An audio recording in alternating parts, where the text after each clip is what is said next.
আল্লাহ রাব্বুল আলামিন বলেন, আমি আল্লাহ আমার আনুগত্য করো, আমার নবীর আনুগত্য করো, সব রহমত আমি তোমাকে দেব। আল্লাহু আকবার। আনুগত্য হবে কয়জনের? মূলত কয়জনের? এক নাম্বার কে? নাম্বার 2 হচ্ছে মুহাম্মদ সাল্লাল্লাহু। শুয়ে আছেন কোথায়? বলেন, শুয়ে আছেন কোথায়? মন কি যেতে চায় মদিনায়? সবার কি মন যেতে চায়? মন তো বসে থাকার কথা ওই জায়গায়।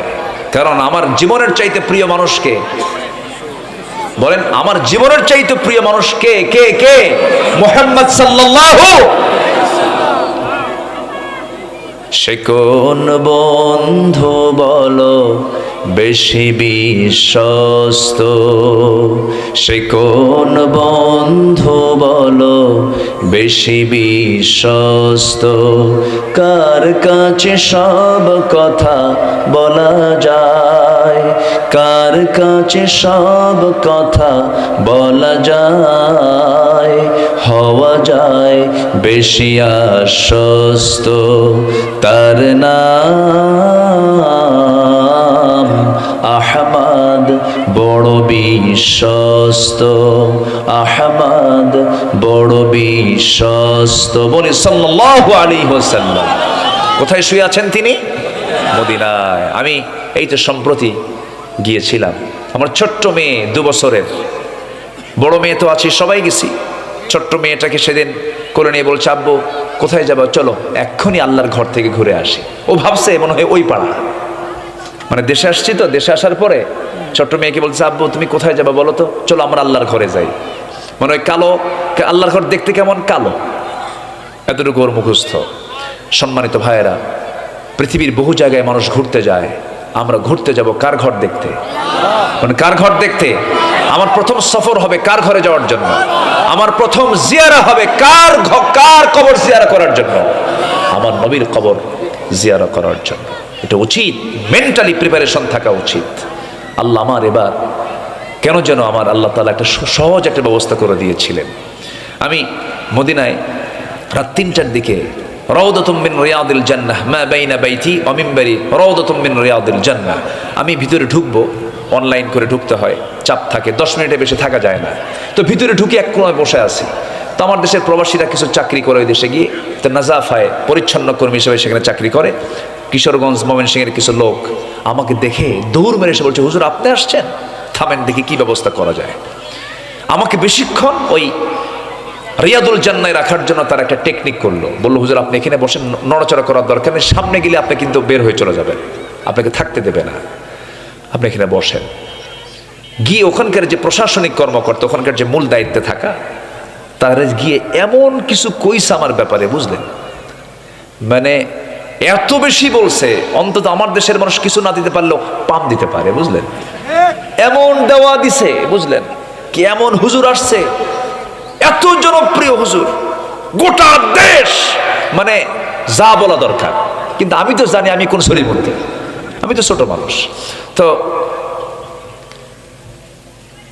ওই প্রশাসনিক কর্মকর্তা নিজে আগে আসছে আমার কাছে, এসে সালাম দিয়ে বলে, চলেন সামনে। একদম আমার নবীর ঘরের যে দেওয়াল, রাসূল যেখানে শুয়ে আছেন, জাস্ট ওই বরাবর ওই দেওয়ালের সঙ্গে একদম ফার্স্ট আমাকে বসায় দিলেন। জাস্ট আমার নবীর কবর এবং মেম্বার একদম টার্নিং, একদম ফার্স্ট কাতের আমাকে বসায় দিয়ে বললেন, ইনটেক একটা জমজম, মা উ জমজম, একদম ইনটেক, এরকম যে ইনটেক থাকে না, এরকম ইনটেক একটা মা উ জমজম আমার হাতে দিলেন, খেজুর দিলেন আর কিছু সুগন্ধি দিলেন। সামনে বসলাম, কিছুক্ষণ পর আজান হবে। আমার ভাবনা হলো রাসূল পাশে শুয়ে আছেন। আমি প্রথম যে চাইছি আল্লাহর কাছে, আল্লাহ আমি আমার জন্য চাই না, আমার পরিবারের জন্য চাই না, আমি কারোর জন্য চাই না, আল্লাহ তোমার কাছে চাই। আল্লাহ তুমি এই তো এই মদিনা থেকে একটু দূরে, রাসূলের যে প্রথম কিবলা ছিল বাইতুল মুকাদ্দাস, বাইতুল মুকাদ্দাসের বাসিন্দাদের তুমি আল্লাহ নিষ্কৃতি দিয়ে দাও। তারা না খেয়ে মারা যাচ্ছে, তারা কষ্ট পাচ্ছে। আল্লাহ তুমি গাজাকে বাঁচাও, ফিলিস্তিনকে বাঁচাও। আল্লাহ আমার এই দোয়াকে আংশিক কবুল করে নিয়েছেন। এই তো মাত্র কয়েকদিন আগে যুদ্ধবিরতি হয়েছে, কিন্তু ইহুদি সোজা জাত তো না, বাঁকা জাত, ওরা কোন কৌশল করে আছে আল্লাহ জানে। তবে গোটা পৃথিবীতে ইসলামের জোয়ার সৃষ্টি হয়েছে, আগামীর দিন আসতেছে ইসলামের দিন। জোরে বলি ইনশাআল্লাহ। নবীর পাশে শুয়ে আছেন, মেম্বার দেখছি একবার নবীর কবরের পাশে একটা ফাঁকা জায়গা, ভিতরে বারবার তাকাচ্ছি, আমি বারবার তাকাচ্ছি, আরে এই জায়গায় বসে রাসূল বিশ্ব শাসন করেছেন। আসসালাতু ওয়াসসালামু আলাইকা ইয়া রাসূলুল্লাহ, সালাম দিচ্ছি। পাশে শুয়ে আছেন দুজন খলিফা, প্রথম খলিফা, দ্বিতীয় খলিফা।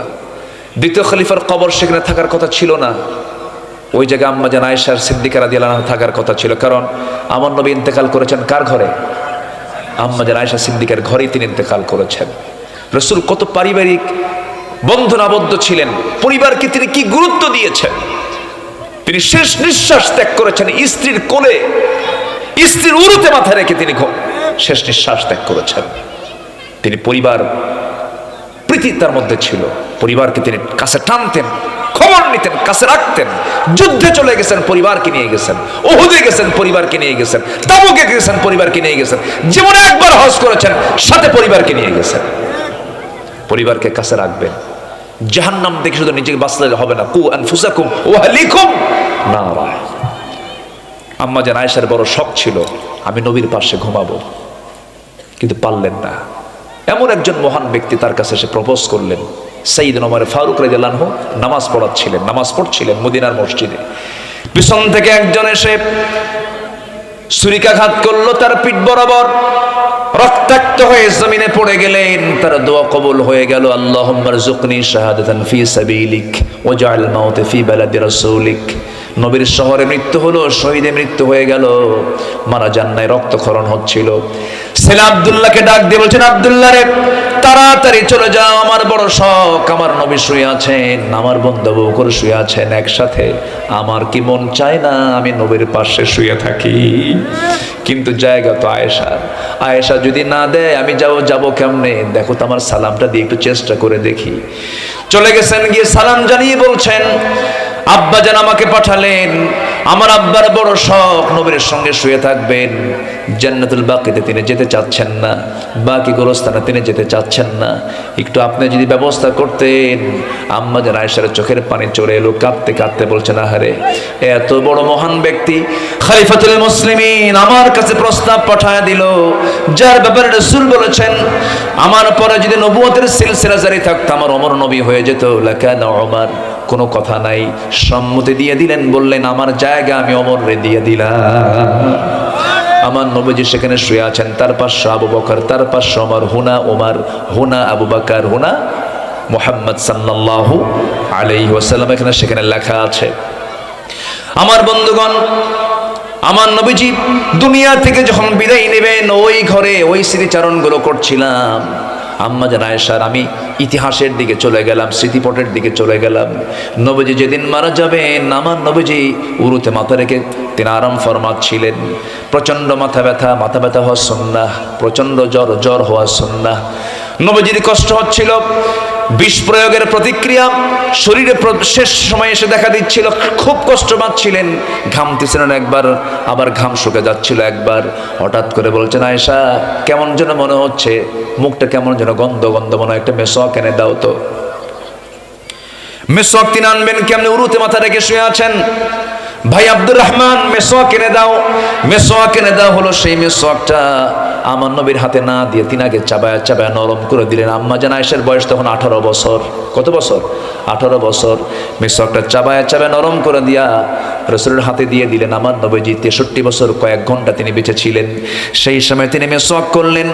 মেসওয়াক শুরু করার আগে মেসওয়াকের আগে লেগে থাকা থুতুগুলো চুষে পান করে বলছেন, আয়েশা আমি তোমাকে দারুণ মোহাব্বত করি, আমি তোমার কিছু হক আদায় করলাম, আমি তোমাকে ভালোবাসি আয়েশা। আম্মা জান আয়েশা একদিন বলতেছেন, হুজুর আপনি আমার জন্য দোয়া করুন, আল্লাহ যেন আমারে মাফ করে দেয়। দোয়া করছেন, আল্লাহ আমার আয়েশার আগের পরের সকল গুনাহগুলো মাফ করো। আম্মা জান আয়েশার আনন্দ দেখে বারবার তিনি আনন্দ প্রকাশ করছেন, রাসূল আমার জন্য দোয়া করেছেন, রাসূল আমার জন্য দোয়া করেছেন। রাসূল বলছেন, আয়েশা এত খুশি কেন? হুজুর আপনার দোয়া অবশ্যই আল্লাহর দরবারে কবুল হয়ে গেছে, আমাকে আল্লাহ পাক মাফ করে দিয়েছেন। রাসূল বলছেন, আয়েশা রে, এই দোয়া শুধু তোমার জন্য করি না আমি, ও আয়েশা, এই দোয়াটা আমি হুবহু সকাল সন্ধ্যা আমার সকল উম্মতের জন্য আমি করি। সুবহানাল্লাহ।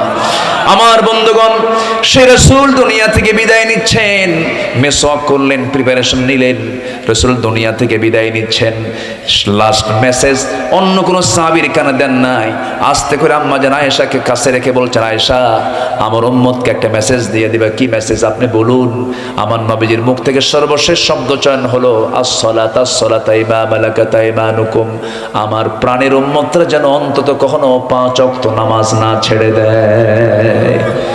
নবীজি দুনিয়া থেকে বিদায় নিলেন, চক্ষু বন্ধ হয়ে গেল, চক্ষুটা আস্তে করে নিচের দিকে আম্মা জান আয়েশা নামায়া দিলেন। রাসূল দুনিয়া থেকে বিদায় নিলেন। ফাতিমার কাছ থেকে রাসূল বিদায় নিয়েছেন আগেই, নবীর ইন্তেকালের 6 মাস পরে ফাতিমা রাদিয়াল্লাহু আনহা দুনিয়া থেকে বিদায় নিয়েছেন। চতুর্দিকে ছড়িয়ে পড়ল, রাসূল দুনিয়া থেকে বিদায় নিয়েছেন। ওমর ফারুক নিজেকে নিয়ন্ত্রণ করতে পারলেন না, তিনি পাগলের মতো হয়ে গেছেন। হাত যেখানেই যায় সেখানে তিনি আঘাত করেন, তরবারি উঁচু করে বলেন, না রাসূল মারা যেতে পারেন না, বললে আমি তাকে মেরে ফেলবো। অস্থির চিত্ততায় ভুগছিলেন। এমন সময় আবু বকর সিদ্দিক রাদিয়াল্লাহু আনহু তিনি করলেন কি, তার হাতটা চেপে ধরলেন আর বলছেন, ওয়ামা মুহাম্মাদুন ইল্লা রাসূল ক্বাদ খালাত মিন ক্বাবলিহির রাসূল। এই আয়াত বলে তাকে ঠান্ডা করলেন।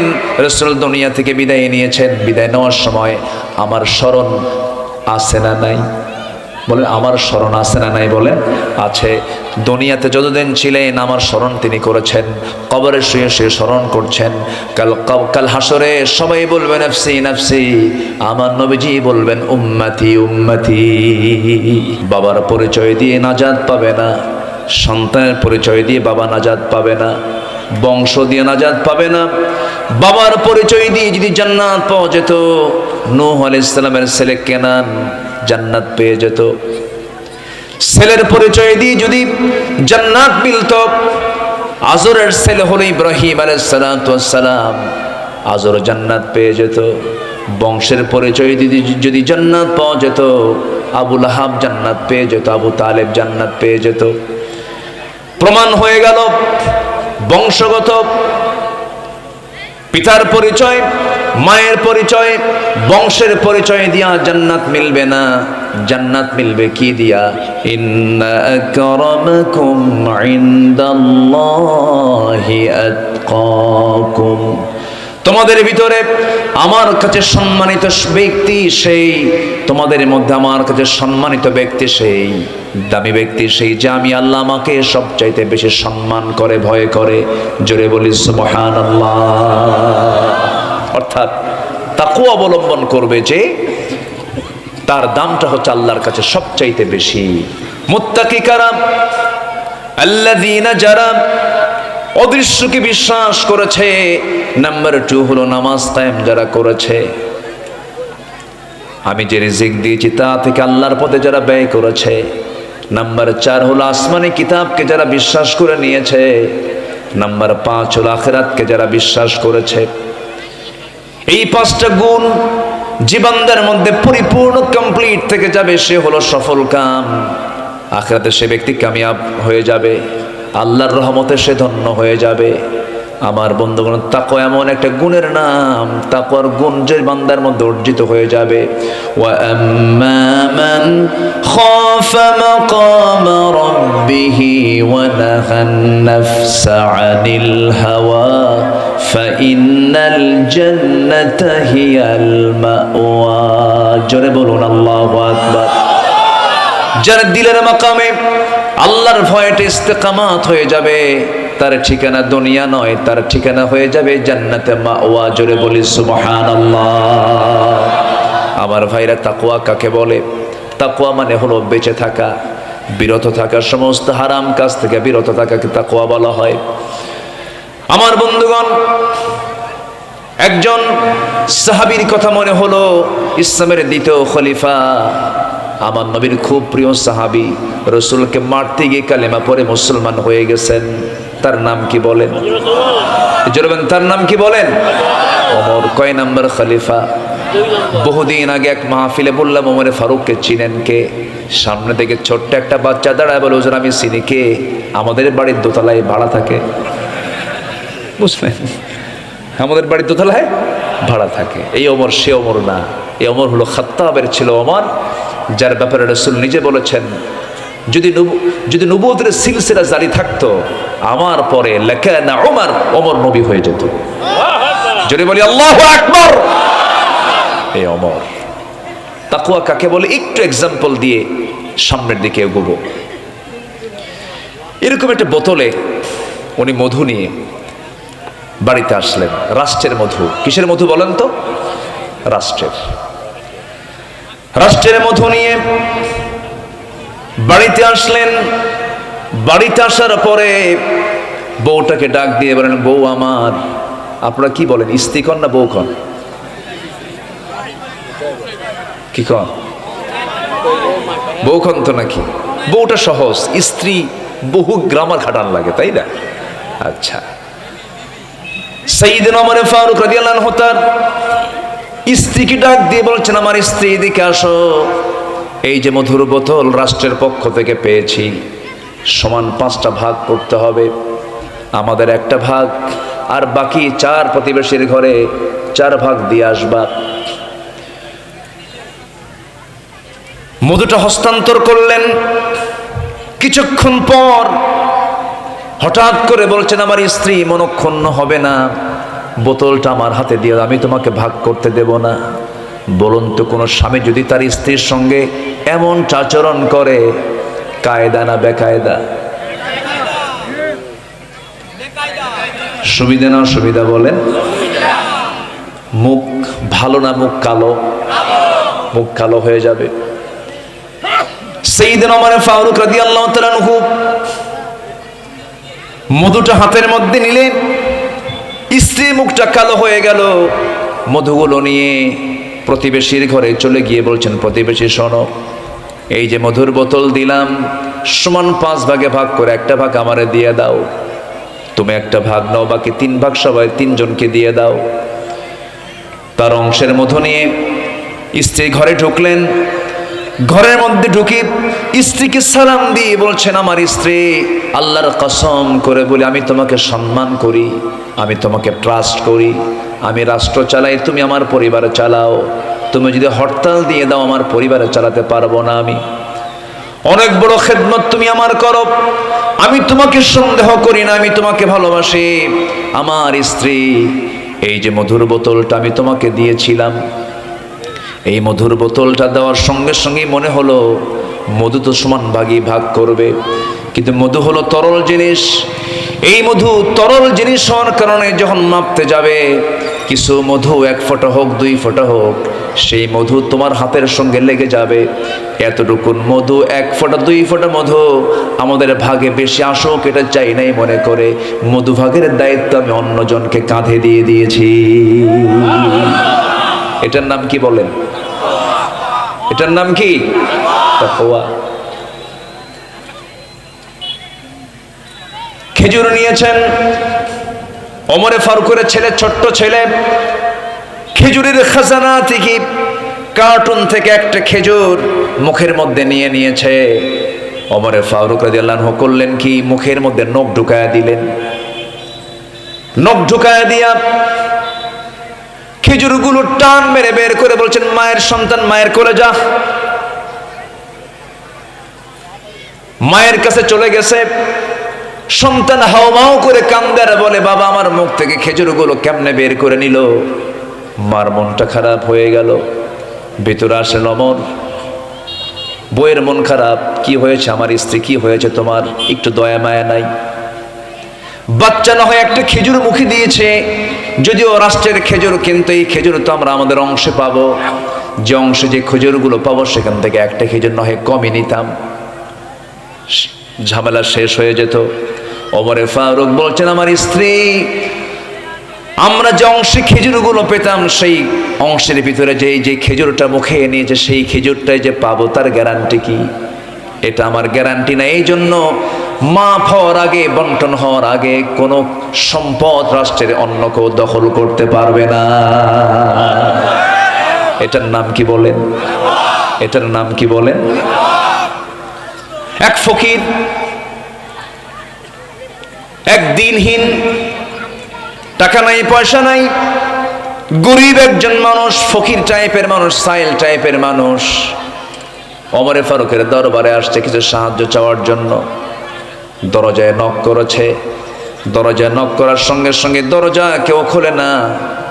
ভিতরের হালতগুলো দেখে তিনি বের হয়ে চলে আসতেছেন, চলে যাচ্ছেন, কিছু জিজ্ঞাসা করলেন না। কিছুক্ষণ পর ওমরে ফারুক রাদিয়াল্লাহু তাআলা আনহু বাইরে বের হয়ে দাঁড়ালেন। দাঁড়িয়ে বলছেন, ও মহিলা, কিছুই না বলে চলে গেলে, ডাক দিলে কিছুই তো বললে না, কি চাও তুমি বলো?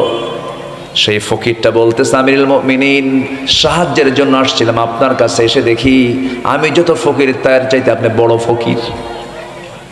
সুবহানাল্লাহ বলবেন না? এটার নাম কি বলেন? তাকওয়া। সব সাহাবী একরকম ছিলেন না। তার প্রসঙ্গ যখন চলে এলো বলে ফেলি। কোন কোন সাহাবী টিপটপ পোশাক পরতেন। আমার নবীজিও অনেক সময় তিনি বিভিন্ন পোশাক পরেছেন, ডোরা কাটা সাদা কালো জাতীয় কাপড় পরেছেন, বারনুস পরেছেন, লেবাস পরেছেন। কিন্তু ওমরে ফারুকের জীবনটা এমন জীবন ছিল, কোনো দিন উন্নত জীবন তিনি গ্রহণ করতে পারেন নাই। যেদিন থেকে তিনি দিনটা গ্রহণ করেছেন, জুব্বা পরেছেন, জুব্বার পেছনে ছেঁড়া, কেউ তাকে বলার সাহস পায় না। কাকে দিয়ে বলবি? ধমক খাবে। গোটা দুনিয়া থেকে কূটনীতিকরা মদিনায় আসে, কেমন করে ছেঁড়া পোশাক পরে তাদের সামনে গিয়ে বসেন ওমরে ফারুক। সবাই প্রশ্ন করতে নেয়, কিন্তু তার সামনে কেউ বলার সাহস পায় না। দুজন আমার নবীর স্ত্রী উম্মাহাতুল মুমিনিন ওমরে ফারুক রাদিয়াল্লাহু তাআলা আনহু এবং কি বলে দুজন স্ত্রী হাফসা রাদিয়াল্লাহু তাআলা আনহা এবং আম্মা জান আয়েশা সিদ্দিকা রাদিয়াল্লাহু তাআলা আনহা, এই দুইজন আমিরুল মুমিনিনকে লক্ষ্য করে বলছেন, খলিফাতুল মুসলিমিন, একটু উন্নত জীবন গ্রহণ করা দরকার। গোটা দুনিয়া থেকে কূটনীতিকরা আপনার কাছে আসে, আপনার কাছে এসে বিভিন্ন বিষয়ে প্রশ্ন করে। আপনার পোশাক যদি অনুন্নত হয়, এটা কেমন হয়? এটা বেমানান হয়ে যায়। ওমরে ফারুক খেপে গেলেন, রেগে গেলেন, প্রচন্ড খেপে গিয়ে রেগে গিয়ে বলছেন তার মেয়েকে, হাফসা, তুমি কি সেই দিনের কথা ভুলে গেছো নাকি? সেই রাত্রের কথা ভুলে গেছো নাকি? যে রাত্রে বিশ্বনবীজি নিজের গায়ের চাদর বিছানার চাদর না পায়া নিজের জুব্বাটাকে চাদর বানায়া গোটা রাত তাতেই কাটিয়ে দিয়েছেন। আয়েশা, তুমি কি সেই রাতের কথা ভুলে গেছো যে রাত্রে নবীজির বিছানা নরম করে দেওয়ার জন্য তাহাজ্জুদ নামাজটা তার কাজা হয়ে গিয়েছিল, তিনি আফসোস করেছিলেন। আমার নবী যদি তার বিশ্বনবীর আসন থেকে যদি এমন সিম্পল জীবন গ্রহণ করতে পারেন, ওরে আয়েশা, ওরে আমার মেয়ে, রাসূল যদি এমন সিম্পল জীবন গ্রহণ করতে পারেন, আমি ওমর, আমি কেন সিম্পল জীবন গ্রহণ করব না? আল্লাহর কসম করে বলি, আমি ওমর আমার পোশাক আর চেহারা দেখে ভয় পায় না, তারা আমাকে ভয় পায় হলো আমার ভিতরের তাকওয়া দেখে। সুবহানাল্লাহ।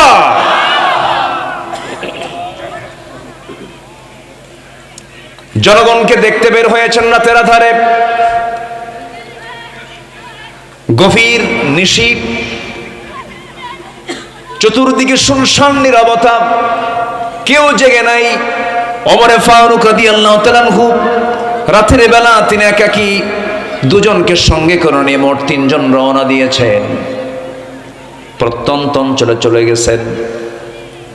একজন বুড়িমা ছোট্ট একটা ঘরের মধ্যে থাকে, দরজায় নক করলেন, দরজা খুলে গেল। প্রশ্ন করলেন, মা কেমন আছেন? ভালো, তবে খুব ভালো না। আলহামদুলিল্লাহ ভালো আছে, তবে খুব ভালো না। কেন? এই পর্যন্ত শুনেছ ওমরে ফারুক নাকি আমিরুল মুমিনিন খলিফাতুল মুসলিমিন, আজ পর্যন্ত আমার কোনো খোঁজ খবরের জন্য একটা লোক একদিন পাঠালো না, আমার কি অবস্থা কোনো হালত জানলো না। কার সামনে কয়? তিনি সামনে জড়সড় হয়ে বলছেন, মা এত দূর কি আসা যায় নাকি? খুব দূরের পথ, কেমনে আসা যায়? রাতের বেলা যখন তিনি বের হতেন খালি পায়ে বের হতেন, কারণ জুতা পায়ে হাঁটলে পরে জুতার আঘাতে পাথর আছে রাস্তায়, পাথর আর জুতা যদি লাগে খটখট খটখট আওয়াজ হবে। গভীর রাত্রে নাগরিকের ঘুমের ব্যাঘাত হয়ে যাবে, কিয়ামতের দিন তার জবাবদিহি করতে হবে। এজন্য কষ্ট করে হলো ওমরে ফারুক রাতের বেলা খালি পায়ে ঘুরে বেড়াতেন। এটার নাম কি বলেন? তাকওয়া। ওই মহিলা বলছেন, একটা দিন আমাকে দেখতে আসলো না, আমার খোঁজ খবর নিল না। সঙ্গে সঙ্গে ওমরে ফারুক বলছেন, ও বুড়িমা, এত দূর কি পথ পাড়ি দিয়ে এখানে আসা যায়? খুব কঠিন ব্যাপার। এবারে বুড়িমা জবাব দিচ্ছে, তাহলে এত বড় দায়িত্ব নেওয়ার কি দরকার ছিল ওমরের? কি কথা কি বুঝতেছেন আপনারা? ওমরে ফারুক কান্নাকাটি শুরু করে দিয়েছেন। আরে বুড়ি তো আমাকে ধরে ফেলছে, আমাকে বুড়ি অ্যাটাক করে ফেলেছে, আক্রমণ করে ফেলেছে, আমি কিভাবে এটাকে ফেস করব?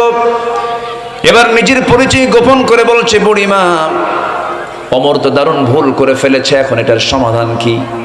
কিছু টাকা পয়সা দিয়ে দিই। কি দেই? কিছু টাকা পয়সা, কিছু দিনার দিয়ে দেই। মহিলা বলছে, কত দিবা? 25 দিনার দিয়ে দিই। হ্যাঁ, 25 দিনার। হঠাৎ করে ওমরে ফারুক ডাক দিচ্ছেন, আলী এদিকে আসো। সাইয়েদনা আলী ওপার প্রান্ত থেকে বলছেন, আমিরুল মুমিনিন ওমরে ফারুক আসতেছি। এই কথা যখন ওই মহিলার কানে চলে গেছে, জিব্বায় কামড় মেরে ভাবতেছে, আরে সামনে এটাই তো ওমর, আমি কি করলাম? এটা জড়সড় হয়ে গেছেন। ওমরে ফারুককে লক্ষ্য করে বলছেন, আমি মাফ চাই, আমি ভুল করেছি, আমারে মাফ করে দেন। তিনি বলছেন, না রে মা, আপনার ভুল নয়, এটা আমার সম্পূর্ণ আমার নিজের ভুল। আমি কেন আপনাকে দেখতে আসি নাই? সঙ্গে সঙ্গে ওমরে ফারুক রাদিয়াল্লাহু তাআলা আনহু নিজের জামা ছিঁড়লেন, নিজের জামা ছিঁড়ে ফেলে সেই জামাটা দিয়া বুড়ির সামনে ধরে বলছেন, এই যে কলম, আপনি লিখে দেন। 25 দিনারের বিনিময়ে সমস্ত অভিযোগ রহিত করা হলো, আমি উড্র করে উঠায় নিলাম। আমি আপনার প্রতি কোনো অভিযোগ রাখলাম না, আমি আপনাকে ক্ষমা করে দিয়েছি, এটা আপনি আমাকে লিখে দেন। যখন লিখে দেওয়া হলো, সেই লিখিত অংশটুকু ভাঁজ করে নিয়ে সোজা বাড়িতে চলে গেলেন। পরিবারকে জানান দিলেন, শোনো, আমি ওমর যেদিন মরে যাব সেই দিন তোমরা আমার কাফনের সাথে তোমরা এই চিঠিটা সংযোগ করে দিবা। কিয়ামতের দিন আল্লাহকে বলবো, আমার জনগণ আমার বিরুদ্ধে কোনো অভিযোগ দেয় নাই, আমার বিরুদ্ধে সাক্ষ্য দিয়েছে, আমার কোনো দোষ নাই, এই যে তারা চিঠি। এটার নাম কি বলেন? জোরে এটার নাম কি বলেন? তাকওয়া। আমার বন্ধুগণ,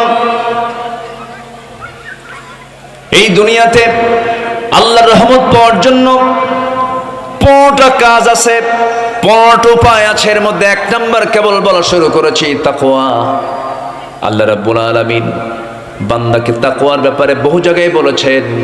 আল্লাহ রাব্বুল আলামিন এক জায়গায় বলছেন, ইত্তাকুল্লাহা হাক্কা তুকাতিহি ওয়া লা তামুতুন্না ইল্লা ওয়া আনতুম মুসলিমুন। জোরে বলুন আল্লাহু আকবার।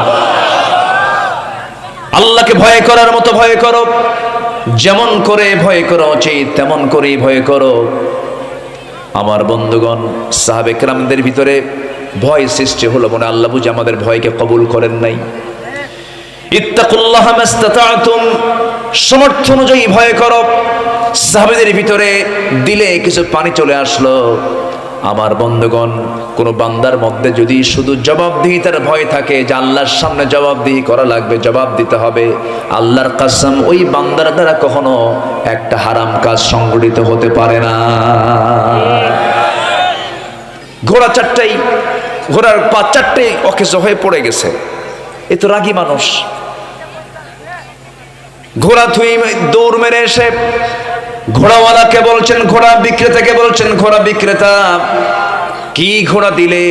বাড়িতেই নিতে পারলাম না, 4টা পা অকেজ হয়ে গেছে, ঘোড়া ফেরত দাও, ফেরত নাও, টাকা দাও।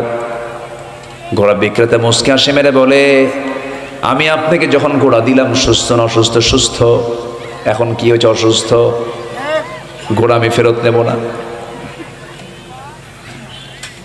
ওমর ফারুক বলছেন, না, ঘোড়া ফেরত নিতেই হবে তোমার, না?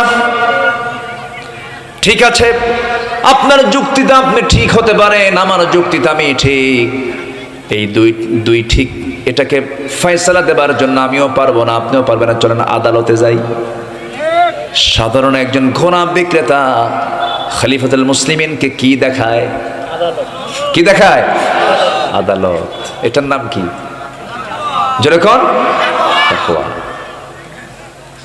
ওমর ফারুক রাদিয়াল্লাহু তাআলা আনহু মুস্কি একখান হাসি মেরে বললেন, ঠিক আছে চলো ঘোড়াওয়ালা, কোনো তো উপায় নাই, আদালতে চলো। আদালতে গেলেন। আদালতে বসে থাকা বিচারপতি ওমর ফারুক রাদিয়াল্লাহু আনহুকে দেখা মাত্রই চেয়ার থেকে দাঁড়ায়া, আমিরুল মুমিনিন, আপনি কেন আদালতে এসেছেন? আদালতের শরণাপন্ন হয়েছেন, কি হয়েছে বলুন? তিনি বলছেন, শোনো বিচারপতি, আমি এখানে এসেছি বিচার নিয়ে। আমার বিরুদ্ধে বাদী হয়ে মামলা করতে আসছে এই ঘোড়াওয়ালা, ঘোড়া বিক্রেতা। বললাম যে এই অবস্থার সমস্ত ঘটনা তিনি খুলে বললেন। ঘোড়া বিক্রেতাও সব ঘটনা খুলে বলল। কিছুক্ষণ পর মুস্কি হাসি মেরে বিচারপতির চেয়ারে বিচারপতি বসে মুস্কি হাসি মেরে বলছেন, বিচারপতি আমিরুল মুমিনিন, আল্লাহর কসম করে বলি, কোনো দিন ব্যক্তির চেহারা দেখে রায় দেয় নাই, বিচার করি নাই। আজকের বিচারের রায় আপনি ওমর আপনার সম্পূর্ণ বিরুদ্ধে চলে গেছে। সুবহানাল্লাহ বলবেন না? একটু বুঝায় দেন। তিনি বলছেন, আমিরুল মুমিনিন, আমি আপনি কথা বলছি, এই কথা বলা শেষ করে বাড়ি পর্যন্ত ফিরতে পারবো এমন কোনো গ্যারান্টি আছে নাকি? না। জীবন যার নাম তার কোনো গ্যারান্টি নেই, অসুস্থ যে কোনো মুহূর্তে হতে পারে। কেনা বেচার চুক্তি শেষ, লাভ লস আপনাকে বহন করতে হবে, আপনাকে ওই অকেজো ঘোড়া নিয়ে বাড়ি যেতে হবে। চলে গেলেন বাড়িতে, মুস্কি হাসি মেরে চলে গেলেন। পরের দিন খলিফাতুল মুসলিমিন কেন্দ্রীয় মজলিসে শুরার বৈঠকে সবাইকে ডাক দিয়ে বললেন, শোনো, একজন বিচারককে পেলাম, কাজীকে পেলাম, খুব সাহসী। আমি ওমর আমার বিরুদ্ধেও রায় দেয়, আমি ওমর আমার বিরুদ্ধেও রায় দেয়, খুব পরহেজগার, ভালো তাকওয়াবান মুত্তাকি মানুষ। ওকে আমরা আঞ্চলিক বিচারপতি না বানায়া কাজী শুরাই আল হারিস আল কিন্দি রাহমাহুল্লাহ, শতাধিক বছর বয়স তার হয়েছিল। দুইজন খলিফার বিরুদ্ধে তিনি রায় দিয়েছেন, আরেকজন সাইয়েদনা আলীর বিরুদ্ধে তিনি রায় দিয়েছিলেন। ওমর ফারুক করলেন কি, আঞ্চলিক বিচারপতির জায়গা থেকে তাকে সে জাতীয় বিচারপতির চেয়ারে বসায়া দিয়েছেন, তাকওয়ার গুণে গুণান্বিত হওয়ার কারণে। যেরকম সুবহানাল্লাহ। আমার ভাইরা, সাইয়েদনা আলী তিনি তার লৌহ বর্ম হারিয়ে ফেলেছেন। লৌহ বর্ম হারিয়ে ফেললে পরে তিনি একদিন হঠাৎ করে দেখেন একটা ইহুদির কাছে সেই লৌহ বর্ম ইহুদির হাতে চিহ্নিত লৌহ বর্ম দেখে বলেন, এই ইহুদি, এটা তো আমার। ইহুদি বলছে, না এটা আমার, না এটা আমার, না এটা আমার, চলো আমার আদালতে যা। আদালতে চলে গেছেন। আদালতে যাওয়ার পরে ওই কাজী শুরাই তিনি বলছেন, আমিরুল মুমিনিন, আপনি কেন আসছেন? এই যে আমার চিহ্নিত লৌহ বর্ম, ইহুদি এটার মালিকানা দাবি করতেছে, এটা কেমন করে সম্ভব? এটা আমার তো লৌহ বর্ম। বিচারপতি বলছেন, আপনার লৌহ বর্ম ঠিক আছে, কিন্তু এটার পক্ষে আপনি সাক্ষী হাজির করুন, সাক্ষী ছাড়া এটা তো গ্রহণযোগ্য হবে না। তিনি বলছেন, আমার ছেলে হাসান সাক্ষী, আমার ছেলে হুসাইন সাক্ষী। তিনি বললেন, বাবার পক্ষে ছেলে কখনো সাক্ষী হতে পারে না, অন্য কোনো সাক্ষীর অন্য কোনো সাক্ষী নাই, মামলা আপনার পক্ষে যাবে না, রায় আপনার পক্ষে যাবে না। ইহুদির পক্ষে রায় চলে গেল। সাইয়েদনা আলী মাথা নিচু করি কোনো কথা না বলে আদালতকে শ্রদ্ধা জানায়া আস্তে করে বের হয়ে আসলেন। কিন্তু ওই দিকে ইহুদির চোখের কোনা বেয়ে বেয়ে টপ টপ করে পানি পড়ছে আর বলছে, আহারে, এটাই তো ইসলাম, এটাই তো ইসলাম, আর দেরি করব না। আশহাদু আল্লা ইলাহা ইল্লাল্লাহু ওয়াহদাহু লা শারীকা লাহু وأشهد أن محمدا عبده ورسوله। হেদায়েতের মালিক কে? আস্তে বলবেন না, কে? হেদায়েত আসে কার পক্ষ থেকে? আল্লাহর পক্ষ থেকে। আমরা কার কাছে চাবো বলেন হেদায়েত? ইহদিনাস সিরাতাল মুস্তাকিম। রহমত লাভের জন্য 15টা উপায়, 1 নাম্বার সংক্ষিপ্ত করে বলে ফেললাম। নাম্বার 2, বলেন তো ওয়াজ কি শেষ? বলেন নুরু, ওয়াজ কি শেষ না শুরু? শুরু। এত সুন্দর মানুষ আপনারা, আল্লাহ তুমি নবাবগঞ্জ, শিবগঞ্জ এই অঞ্চলের মতো গোটা দেশকে বানিয়ে দাও। জোরে বলি আল্লাহুম্মা আমিন। আপনারা একটা মডেল, গোটা দেশবাসীর জন্য আপনারা একটা মডেল।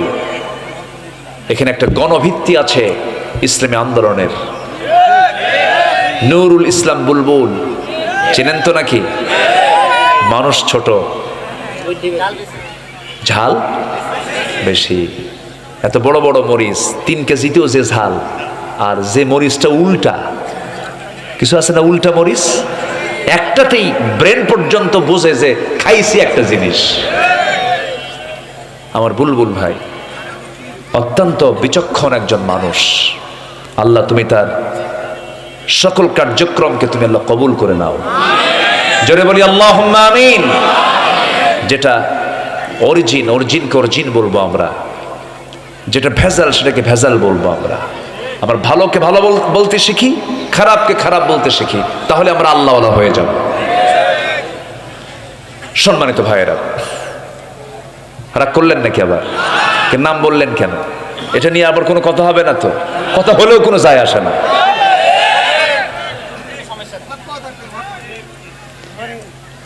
সম্মানিত ভাইয়েরা, ওই যে একটা কথা আছে না, মানে আমার দেশে তো তেল মারা লোক কম না বেশি? বেশি, খালি তেল মারে।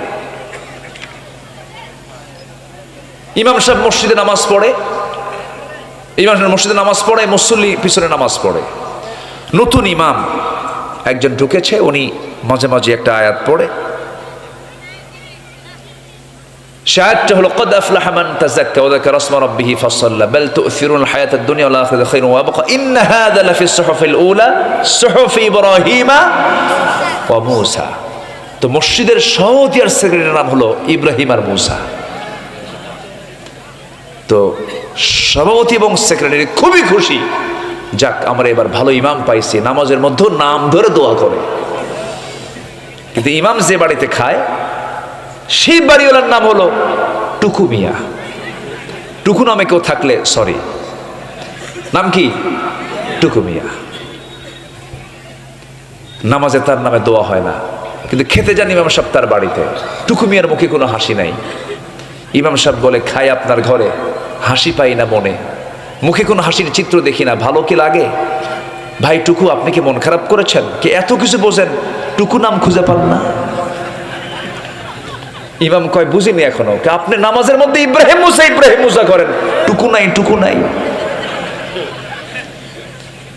নামাজে দাঁড়াইছে, বাল তুসিরুনাল হায়াতাদ দুনিয়া ওয়াল আখিরাতু খায়রুন ওয়া আবকা ইন্না হাযা লাফিস সুহুফিল উলা সুহুফি ইব্রাহিম ওয়া মুসা ওয়া টুকু।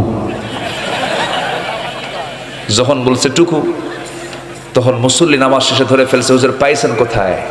ইমাম কয়, খাওয়া বন্ধ করব? আমরা আজে বাজে লোকের কোনো প্রশংসা করি না।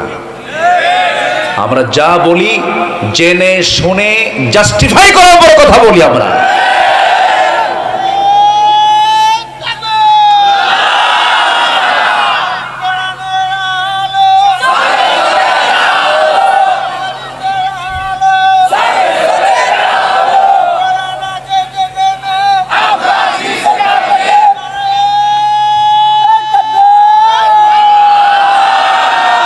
আল্লাহ কবুল করুন, জোরে বলি আমিন।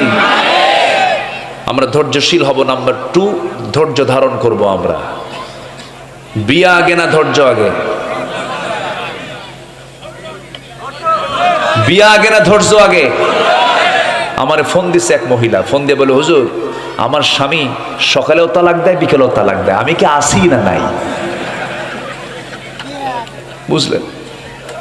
এরকম বদমেজাজি, মেজাজের ভারসাম্যহীন কিছু অসুস্থ মানুষ আছে না নাই? কিছু হইলে তালাক মারে, কিছু কথা হইলে তালাক শব্দ তোলে। উচিত কি জানেন? যারা তালাক তালাক বেশি মুখে আনে, বাঁশের ডাল কেলাকে কি বলে? কঞ্চি। এই কাঁচা কঞ্চি কয়েকটা বানায় একসাথে জোড়া দিয়া একটু পিছনে দেওয়া দরকার।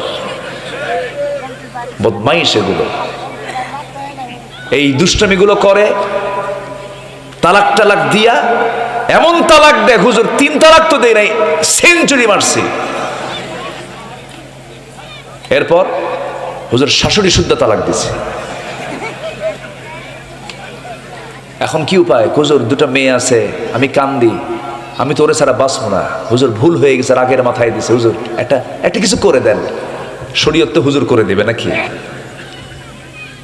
অসংখ্য পরিবার স্বামী স্ত্রীর পরিচয় লালন করছে, কিন্তু জেনা হচ্ছে, জেনা হচ্ছে, জেনা হচ্ছে। শুধুমাত্র মেজাজের ভারসাম্যহীনতার কারণে, ধৈর্য ধারণ না করার কারণে। তাহলে ওটা কি ওই ব্যক্তি যে এগুলো করে, ও কি রহমত পাবে না গজব পাবে? আর ধৈর্য ধরলে কি পাবে? রহমত পাবে। ধৈর্য, ধৈর্য ধারণ করার শক্তি দাও গো মেহেরবান আমায়, দাও গো মেহেরবান। বুকের ভেতর ব্যথার নদী বইছে অবিরাম, বইছে বইছে অবিরাম। ধৈর্য ধারণ করার শক্তি দাও গো মেহেরবান আমায়, দাও গো মেহেরবান। জোরে বলি আমিন। কোন নবী সফল হতে পারতেন না যদি কি না থাকতো? ধৈর্য, ধৈর্য, সবর। এটা এমন একটা গুণের নাম যে গুণ থাকলে পরে গোটা পৃথিবী জয় করা যায়, পৃথিবী জয় করা যায়। ধৈর্য, সবর, এটা বিশাল একটা যোগ্যতা। বাগান বানাতে পরিশ্রম হয়, জঙ্গল করতে গিয়ে পরিশ্রম লাগে? জঙ্গল এমনি হয়, জঙ্গল এমনি হয়, আর বাগান পরিশ্রম করতে হয়। রাগ এটা জঙ্গল, রাগ কি বলেন? রাগ কি? জঙ্গল। আর ধৈর্য কি? বাগান। ধৈর্য বাগান। আমরা ধৈর্যশীল হব, জোরে বলি ইনশাআল্লাহ। এক জায়গায় না সব জায়গায়? সব জায়গায়। মেয়েরা একটু বাঁকা প্রবণ হয়, বউরা, আল্লাহ পাক নারীকে একটু বাঁকা প্রবণ করেছেন। ওরা যা বোঝে উল্টান খুব কঠিন, সেই তালেই থাকতে হবে। 4 স্ত্রী গন্ডগোল লাগছে, নবীর সামনে এসে বলে, হুজুর আপনি সত্যি করে বলুন তো আপনি কাকে বেশি ভালোবাসেন? আমার নবীজি বললেন, এই প্রশ্নের জবাব তো আমি এখন দিতে পারবো না, আমাকে চিন্তা করে উত্তর দিতে হবে। মানে 4 জনই বলতেছে হুজুর আমাকে বেশি ভালোবাসে, রাসূল আমাকে বেশি ভালোবাসে। 4 জনকে পাঠায় দিলেন, ধমক দিলেন না, যাও বলবো কালকে। সন্ধ্যা হয়ে গেছে, 8টা খেজুর হাতের মধ্যে নিলেন, 2টা খেজুর করে প্রথম স্ত্রী আম্মা জান আয়েশার ঘরে গিয়ে বলছেন, আয়েশা আমি তোমাকে দারুণ ভালোবাসি, আই লাভ ইউ। কি আস্তে কয়? এটা বলা জায়েজ আছে না নাই? অন্যের বউ নাকি? অন্যের বউকে না নিজের বউকে? হ্যাঁ, নিজের বউকে সারাদিন কয়, কোনো সমস্যা নাই। আমার নবীজি বলেন, আয়েশা দারুণ মোহব্বত করে তোমাকে তোমাকে এই 2টা খেজুর লুকায় লুকায় দিয়ে গেলাম, কিন্তু এই 2টা খেজুর যে তোমাকে দিলাম এই তথ্য তুমি কাউকে বলবা না, অন্য কোন স্ত্রীর কানে না যেন না যায়। 2য় স্ত্রী ঘরে গিয়ে একই কথা বললেন, 2টা খেজুর দিয়ে আসলেন। 3য় স্ত্রী ঘরে একই কথা বললেন। 4র্থ স্ত্রী ঘরে একই কথা বললেন, খেজুর 2টা দিয়ে আসলেন। বুক ভরা শানিয়া পরের দিন সকালবেলা 4 স্ত্রী নবীর সামনে চলে আসছেন আর বলছেন, হুজুর আপনি আজকে জানাতে চেয়েছেন আপনি কাকে সবচেয়ে বেশি ভালোবাসেন। রাসূল একটা মুস্কি হাসি মেরে বললেন, ও আমার স্ত্রী 4 জন, আমি তাকেই সবচাইতে বেশি ভালোবাসি, গত রাত্রিতে যাকে আমি লুকায় লুকায় 2টা খেজুর দিয়ে আসছি। যা, সুবহানাল্লাহ বলবেন না? রাগ করা লাগলো? আজ থেকে রাগ করা লাগলো?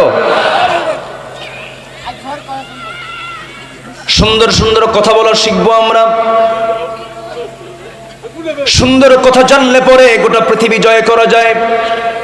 আল্লাহ রাব্বুল আলামিন বলেন ওয়াকুলু লিন-নাসি হুসনা, যখন তোমরা মানুষের সঙ্গে কথা বলবে সুন্দর করে কথা বলবে, দাওয়াত যখন দেবে সুন্দর করে দাওয়াত দেবে, সকালে বলবে বিকালে বলবে, ধৈর্য ধরে তাকে বারবার দাওয়াত দেবে।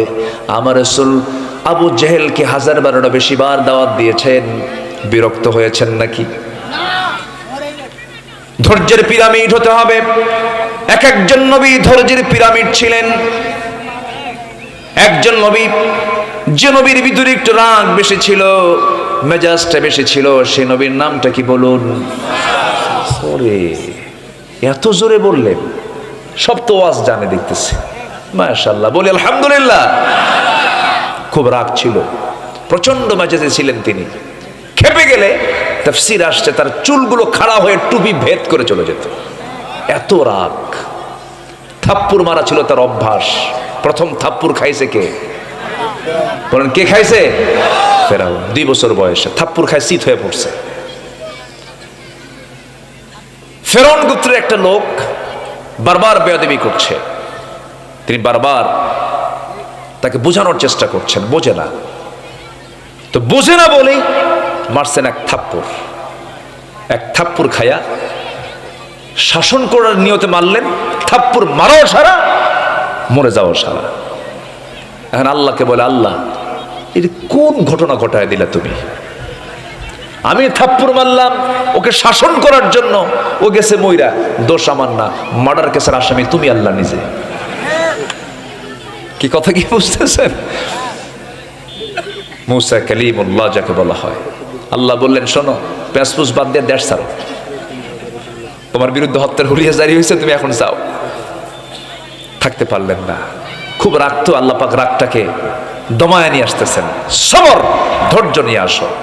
চলে গেলেন, ওই দেশ ছাড়লেন, মাদিয়ান চলে গেলেন, কূপের ধারে দাঁড়ালেন, কূপ থেকে পানি পান করলেন। এরপর দেখতে পেলেন 2জন মহিলা বালতি নিয়ে দাঁড়ায় আছে। বলতেছেন, মা ফি মুশকিলা, কোনো প্রবলেম নাকি? হ্যাঁ, কি প্রবলেম? পানি পানি তুলে নিয়ে যাও কূপ থেকে। পারবো না আমরা, কেন? ঢাকনা টান দিতে বহু লোক লাগে। মুসা আলাইহিস সালাম মনে মনে ভাবলেন, বেচারি মহিলা, অসহায় মানুষ, সন্ধ্যার পরে কষ্ট হবে, সাহায্যের জন্য আগায় গেলেন। বললেন বালতিটা দিয়ে দাও। বালতি হাতের মধ্যে নিলেন, উপরে ঢাকনা টান দিতে 7 থেকে 8 জন লোকের প্রয়োজন হয়। বাম হাতে ধরলেন, ফিকে মারলেন, সিটকে পড়ে গেল। 2 মহিলা কাঁপে আর কয়, মানুষ অন্য কিছু। নবীদের গায়ের শক্তি কম না বেশি? হাদিস আসছে, আল্লাহ পাক আমার নবীর দেহের মধ্যে জান্নাতে 100 জন পুরুষের চাইতেও বেশি শক্তি দান করেছেন। জোরে বলেন সুবহানাল্লাহ।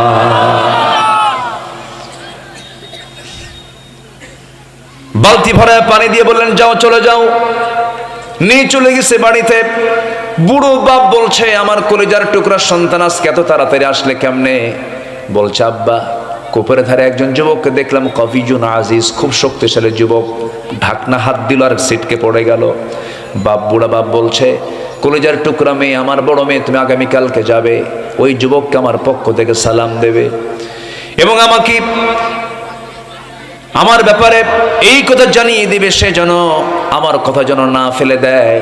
আমি তাকে আমার বাড়িতে দাওয়াত করলাম, আমার সঙ্গে যেন পরিচিত হয়ে যায়। যাও, চলে যাও। পরের দিন চলে গেছে, গিয়ে বলছে, আব্বা আপনাকে সালাম জানিয়েছেন।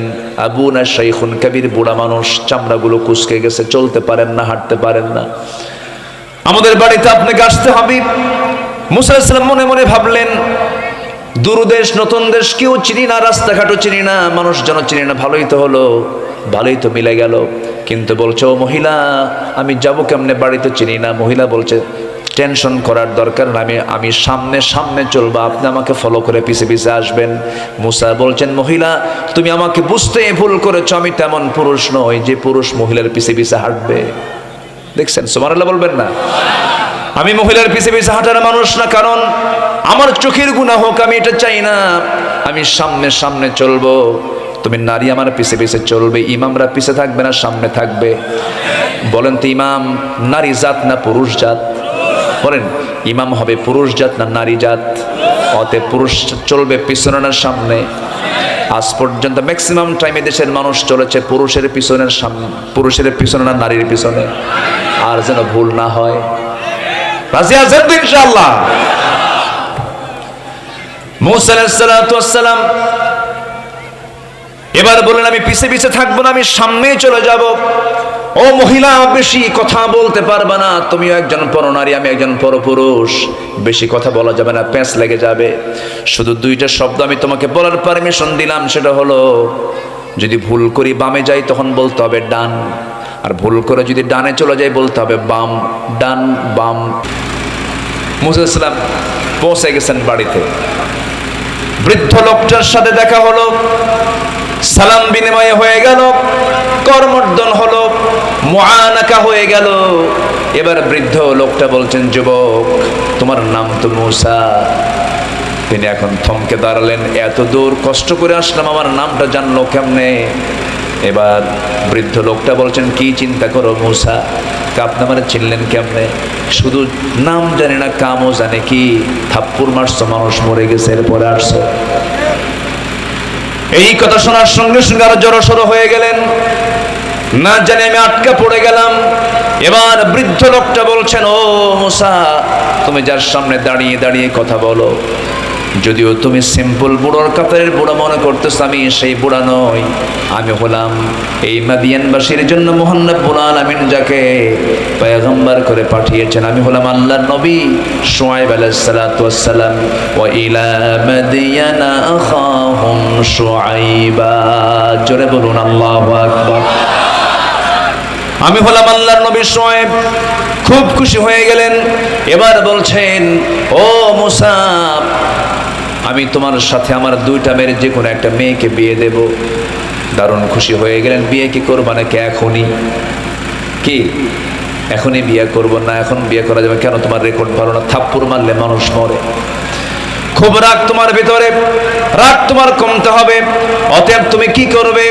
এই আমার বাড়ির ছাগলগুলো আছে, এই ছাগলগুলো তোমাকে 8 বছর চালাতে হবে। 10 বছর করলে আরো ভালো হয়। 8 বছর অনার্স কোর্স, আর 10 বছর হলে পরে মাস্টার্স কোর্স হয়ে যাবে। ছাগলগুলো চড়াতে হবে তোমার। পৃথিবীতে যত প্রাণী আছে সবচেয়ে শান্ত ভদ্র স্বভাবের প্রাণীর নাম হলো ছাগল। ছাগল সবচেয়ে শান্ত না? ছাগল এমন বেসুদ একটা প্রাণী, এত বেকা তেড়া। একবার যদি ছাগল সামনের দুটো পা দিয়ে যদি একবার মাটিতে ব্রেক মারে, দড়ি ছিঁড়ে শনির মধ্যে দৌড় মারবে, কিন্তু ছাগল নড়বে না। সেই ছাগল পালার দায়িত্ব দেওয়া হলো এই আল্লাহর পয়গম্বর মুসাকে। মোট 8-10 বছর। 10 বছর ছাগল পালন শেষ করে শেষ দিন যেদিন তিনি ছাগলগুলো নিয়ে মাঠ থেকে নিয়ে চলে যাচ্ছেন, ছাগল পালকে নিয়ে যাচ্ছেন, একটা ছাগল সেই জায়গা থেকে একাকি পাল থেকে মারল দৌড়। যখন দৌড় মেরেছে, দৌড় মারার সঙ্গে সঙ্গেই আল্লাহর পয়গম্বর মুসা দৌড় মেরেছেন, পিছে পিছে চলে গেলেন, ছাগলটাকে ধরে ফেললেন। এক পর্যায়ে গিয়ে ঘেমে গেলেন তিনি, ছাগলটাও ঘেমে গেছে। ছাগলটা থরথর করে কাঁপতেছে, চোখে মুখে ভয়ের ছাপ।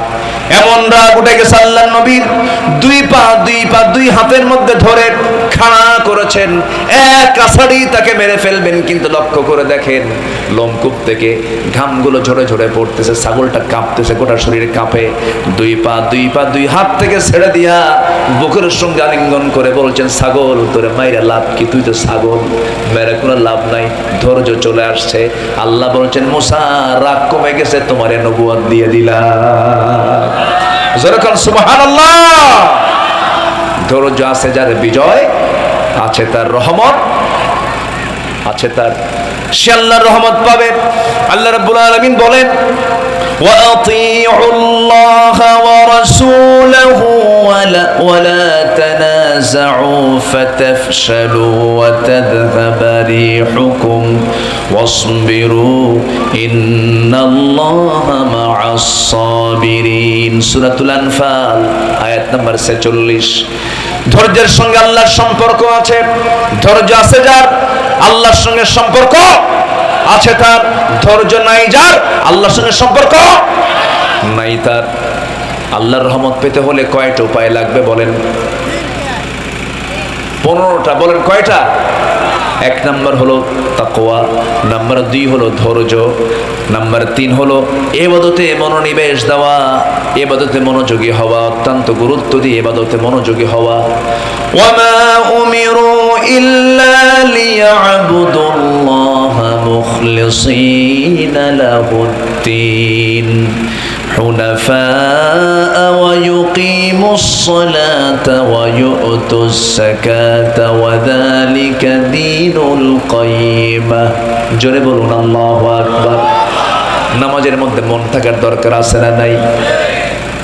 খাশিউন হতে হবে, নামাজে মনোযোগ থাকতে হবে। মনোযোগের নামাজি ছিলেন। সাইয়েদনা আলীর কথা মনে হয়ে গেল, যুদ্ধের ময়দানে যুদ্ধ করতে গিয়ে পায়ের মধ্যে তীর ঢুকেছে, সেই তীরটা কেউ বের করতে পারে না। হাত দিলেই তীর হাওয়া করে কান্দেন, উয়া করেন, কেউ তার পা থেকে তীরটা বের করতে পারছে না। পরামর্শ চাওয়া হলো রাসূল থেকে। আমার রাসূল বলছেন, শোনো আমার সাহাবীরা, আমার আলী নামাজের মধ্যে তার কেমন মনোযোগ আমি রাসূল জানি। তোমরা আমার আলী যখন নামাজে দাঁড়াবে সেই সময় তোমরা তার পা থেকে টান মেরে তীরটা বের করে নিবা। সাইয়েদনা আলী নামাজে দাঁড়াইছেন, তার পা থেকে তীরটা টান মারা হচ্ছিল। কিতাবে আসে চামড়াগুলো খুলে খুলে আসতেছে, রক্তগুলো গড়ে গড়ে পড়ছে, গোশতগুলো ছিঁড়ে ছিঁড়ে আসতেছে। নামাজের মধ্যে সাহাবীরা তার পা থেকে টান মেরে তীরটা বের করলেন। এত বড় ক্ষত করে তার পা থেকে তীরটা বের করা হলো, নামাজের মধ্যে বিন্দু পরিমাণ আলীর মুখ থেকে কোনো আওয়াজ বের হয় নাই। নামাজ শেষ করেছেন, বললেন, আমার পা থেকে কে তীরটা বের করে নিল? কোন সময় তীরটা বের করে নিল? নামাজের সময়। আলী বলছেন, আল্লাহর নামের কসম করে বলি আমি আলী চুল পরিমাণ কোনো টের পাই নাই। জোরে কোন সুবহানাল্লাহ। মনোযোগ, মনোনিবেশ দেওয়া, ইখলাস নিয়ে আসা ভিতরে। যা করব আমি কার জন্য বলেন? আসতে বলবেন না, কার জন্য করব? আল্লাহর জন্য করব। নাম্বার 4 হলো আল্লাহর সন্তুষ্টির জন্য দান যারা করবে, আল্লাহ তাদেরকে রহমতে ধন্য করবেন। মাযাল্লাযী ইউকরিদুল্লাহু কারদান হাসানান ফায়ুদাঈফুহু লাহু আদআফান কাসীরা ওয়াল্লাহু ইয়াকবিদু ওয়া ইয়াবসুত ওয়া ইলাইহি তুরজাউন। জোরে বলুন আল্লাহু আকবার, আরো জোরে আল্লাহু আকবার। আল্লাহর পথে আমরা দান করব, আল্লাহ আমাকে আপনাকে মহা পুরস্কারে পুরস্কৃত করবেন। আল্লাহ আমাকে আপনাকে ডাবল ডাবল দিয়ে দিবেন। আল্লাহ আমাকে যা দিবেন তার সমকক্ষ পৃথিবীর কেউ দিতে পারবে নাকি? আসতে বলবেন না, পারবে নাকি? পারবে না। অতএব দান করব কার পথে? আসতে বলবেন না, কার পথে? মেশিন বন্ধ হয়েছে, বলি আলহামদুলিল্লাহ। বেশি জোরে বলার দরকার নেই, আবার বিদ্যুৎ চলেও যেতে পারে। তো আস্তে আস্তে কই, আমার দেশে তো এগুলো কোন দিন ঠিক হবে আল্লাহই জানে। ভাবছিলাম নবীর নামে নাম ইউনূস সরকার, অন্তর্বর্তীকালীন সরকার আসছিলেন, ভালো কথা। শিক্ষক নিয়োগ হবে মাঝখানে, কোরআনের শিক্ষক না দিয়ে ৬০,০০০ গানের শিক্ষক ঢুকায় দিছে। এলে দুঃখজনক।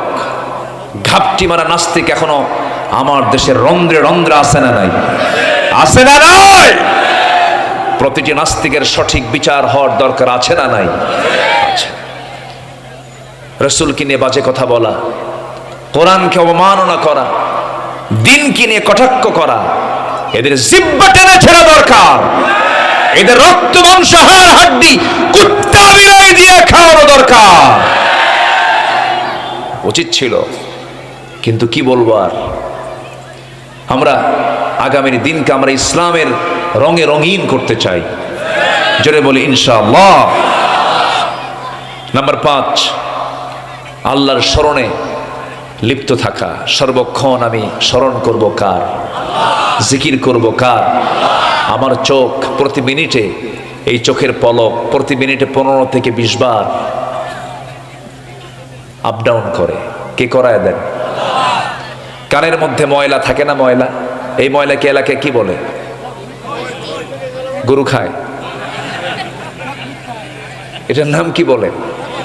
ইয়ারক্স, কানের ময়লা। এটা আল্লাহ দিয়ে দিয়েছেন। কেন জানেন? এটার কারণ হলো, এই ময়লা যদি না থাকতো বড় সমস্যা হয়ে যেত। এটার স্বাদ হলো তিতা, তিক্ত। এটা জিহ্বা একদিন নিয়ে টেস্ট করে, কানের এটা তিক্ত।